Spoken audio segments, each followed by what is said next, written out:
c'est Elisa Kiss.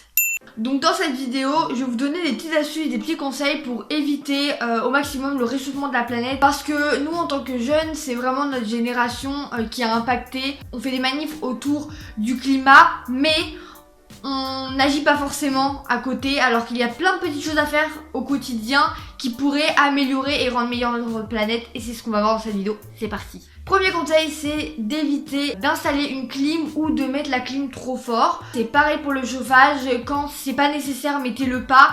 Évitez de passer trop de temps sous la douche. Voilà, je sais que c'est bien, l'eau chaude, des trucs comme ça. Mettez un chrono et dites-vous que pendant un laps de temps de musique, vous allez vous doucher et puis ensuite, à la fin de la musique, vous allez essayer d'être sorti. Vous vous lavez, évitez de laisser l'eau couler. Pareil, quand vous vous lavez les mains, évitez de laisser l'eau couler. Achetez dans des magasins privilégiés, des sites pour la revente, donc par exemple Vinted, Le Bon Coin, je vous promets que c'est des sites qui fonctionnent super bien. Il y a aussi la possibilité de se faire envoyer ou d'envoyer des choses par Le Bon Coin, donc c'est plutôt pratique. Demandez autour de vous si ils ont des vêtements qu'ils veulent plus, ou vous pouvez recycler pour recoudre, pour faire des top buy avec, voilà, vous pouvez faire plein de trucs avec des chutes de vêtements, c'est super cool.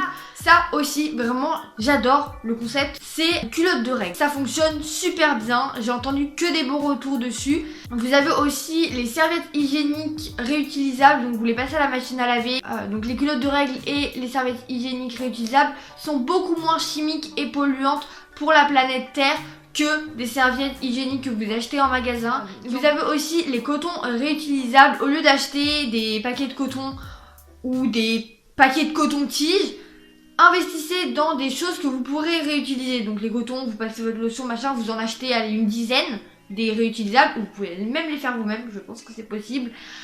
Et vous les mettez à la machine à laver, vous les faites sécher et puis vous les réutilisez. C'est pas plus simple que ça. Et ensuite, souvent, des fois dans la voiture, vous avez des vieilles bouteilles d'eau. Dans votre chambre, vous retrouvez de l'eau qui sort de je sais pas où, de verres que vous n'avez pas vidé, de machin.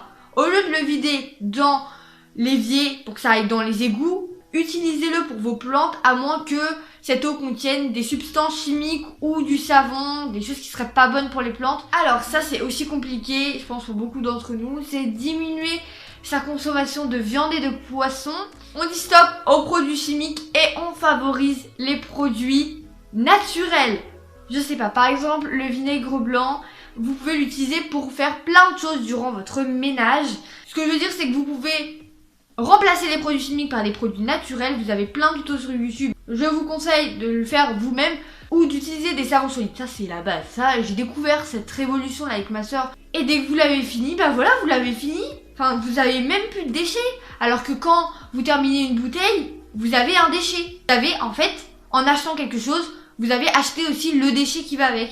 Alors que si vous achetez un savon solide, vous avez simplement l'emballage autour et encore. Essayez d'utiliser moins votre voiture et de favoriser les transports en commun, le vélo, la trottinette, les rollers, même si voilà, c'est des fois un petit peu compliqué en fonction de la distance. Dans ces cas-là, sinon utilisez le bus, le train. Ça, j'appelle ça les fournitures d'économie. C'est un concept que j'ai adopté. On a des cahiers qui sont pas terminés, voire des fois il nous reste ça de pages et on a écrit ça de pages en cours. Et bien ce que vous faites, c'est que pour les futures années, vous arrachez les pages et vous les mettez à la poubelle. Par exemple, sur mes cahiers de 3e, j'essaie d'arracher des feuilles avec la règle et comme ça ces feuilles-là, je les réutilise comme brouillon. Par exemple, je sais que là, j'ai carrément des cahiers de 3e, voire carrément de primaire que j'utilise pour le lycée. Simplement, je mets du washi tape en fait sur le bout pour montrer que bah là hop, j'ai juste à tirer et hop, j'arrive à mon chapitre de terminale. Voilà. On évite les fluos et on favorise les crayons de couleur ou les feutres parce que je sais que les feutres, on en a des tonnes. Donc j'essaie d'utiliser, par exemple, là je vais vous montrer dans ma trousse.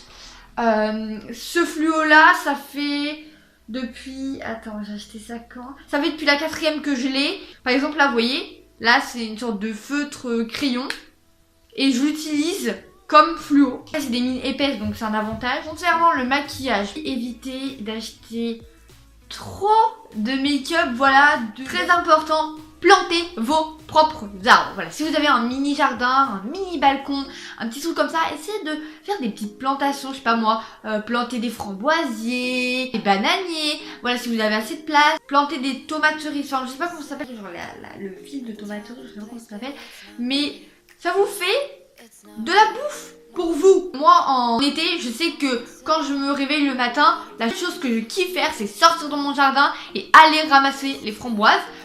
Des fois il y en a pas beaucoup, des fois il y en a énormément, et ça vous évite d'acheter des petits pots de framboises à 4,50 € alors que t'en as gratuit dans ton jardin. Donc ça c'est un avantage. On évite le Nutella. Mais par exemple, essayez d'acheter du chocolat bio ou du chocolat naturel, enfin des trucs comme ça. Et faites le fond, ça c'est compliqué. Surtout pour nous les jeunes, essayez d'aller moins dans les fast-food.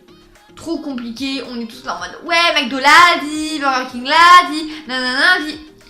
Essayez de réduire votre consommation, vous en rendez pas compte, mais quand vous y allez, vous faites tourner le processus de mise en œuvre, de destruction de la planète. Voilà, il y a des choses que vous pouvez faire aussi. Ça, ce que je kiffe en ce moment, c'est des pailles réutilisables. En gros, c'est des pailles en fer avec une espèce de petite brossette pour nettoyer la paille dès que vous avez fini de boire ou des trucs comme ça. Comme ça, quand vous allez au McDo ou au Burger King, vous avez vos petites pailles à vous. Pas touché par les gens, évitez ça, tu vas répéter 40 fois, les gens vont toujours pas comprendre. Évitez de faire tomber vos affaires, c'est-à-dire vos masques, vos chouchous, vos machins. Je sais que ça c'est compliqué parce qu'on ne le voit pas en fait, on ne se voit pas faire tomber quelque chose. Mais si vous voyez par exemple quelque chose par terre dans la rue, essayez de le ramasser. C'est dégueulasse, il y en a quelqu'un qui va me dire oui, coronavirus, oui ça se trouve il y a des germes, c'est dégueu dessus. T'as qu'à travailler avec un gel antibactérien. Dans mon sac, dans mon manteau, et régulièrement du gel antibactérien. Il y en a même en disposition dans les magasins. Donc au pire, ce que vous faites, c'est que vous prenez le truc, vous le mettez à la poubelle, vous touchez pas votre main, vous la laissez comme ça. Donc voilà, j'espère que cette vidéo vous aura plu. Cette vidéo n'est pas finie, il y aura potentiellement une partie 2. Donc j'espère que cette vidéo t'aura plu. Si c'est le cas, n'hésite pas à commenter, liker, partager et faire tout ce que tu veux sous la vidéo.